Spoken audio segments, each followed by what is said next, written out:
400 ಕೋಟಿ ರೂಪಾಯಿ ದರೋಡೆ ಪ್ರಕರಣ ತುಂಬಾ ಗೊಂದಲಗಳಿವೆ ಎಂದ ಗೃಹ ಸಚಿವ Parameshwara. Tungabhadra dam crest gate ಅಳವಡಿಕೆಗೆ ನೀಡಿದ್ದ 10 ಕೋಟಿ ರೂಪಾಯಿ ವಾಪಸ್ ಪಡೆಯಿತ ಸರ್ಕಾರ, ಬಿಜೆಪಿ ಗಂಭೀರ ಆರೋಪ. ನರೇಗಾ ಹೆಸರು ಬದಲಾವಣೆ ವಿರೋಧಿಸಿ ಕಾಂಗ್ರೆಸ್ ಹೋರಾಟಕ್ಕೂ ಮುನ್ನ ರಣದೀಪ್ ಸುರ್ಜೇವಾಲಾ ಬೆಂಗಳೂರಿಗೆ ದಿಢೀರ್ ಎಂಟ್ರಿ.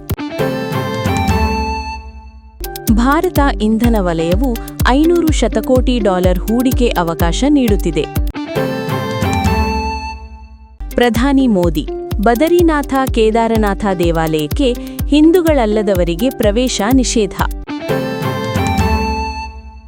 ಮೈಸೂರು, ಸ್ಕ್ರ್ಯಾಪ್ ಮಾರಾಟದಿಂದ 5 ತಿಂಗಳಲ್ಲಿ 12.3 ಕೋಟಿ ರೂಪಾಯಿ ಆದಾಯ, ಡಿಆರ್ಎಂ. ಮೈಸೂರು, ಪ್ರತಿ ಮನೆಯಲ್ಲೂ ಸಂವಿಧಾನದ ಪ್ರತಿ ಇರಲಿ, ಪ್ರಾಂಶುಪಾಲ ಅಬ್ದುಲ್ ರಹಿಮಾನ್.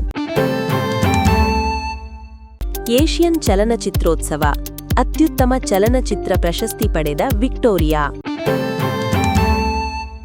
ಮಾಸ್ ಅವತಾರದಲ್ಲಿ ವಿಜಯ್ ದೇವರಕೊಂಡ, ಹೊಸ ಸಿನಿಮಾದ ಶೀರ್ಷಿಕೆ ಬಿಡುಗಡೆ.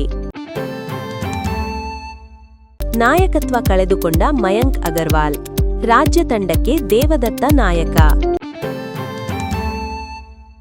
ಸತತ ಸೋಲು, ಆರ್ಸಿಬಿಗೆ ನೇರವಾಗಿ ಫೈನಲ್ಗೇರಲು ಇರುವುದು ಇದೊಂದೇ ದಾರಿ.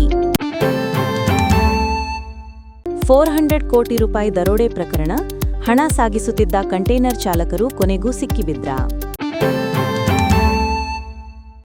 ಮದುವೆಯಾದ 45 ದಿನಕ್ಕೆ ಲವ್ವರ್ ಜೊತೆ ಯುವತಿ ಎಸ್ಕೇಪ್, ಪತಿ ಸೋದರ ಮಾವ ಸೂಸೈಡ್.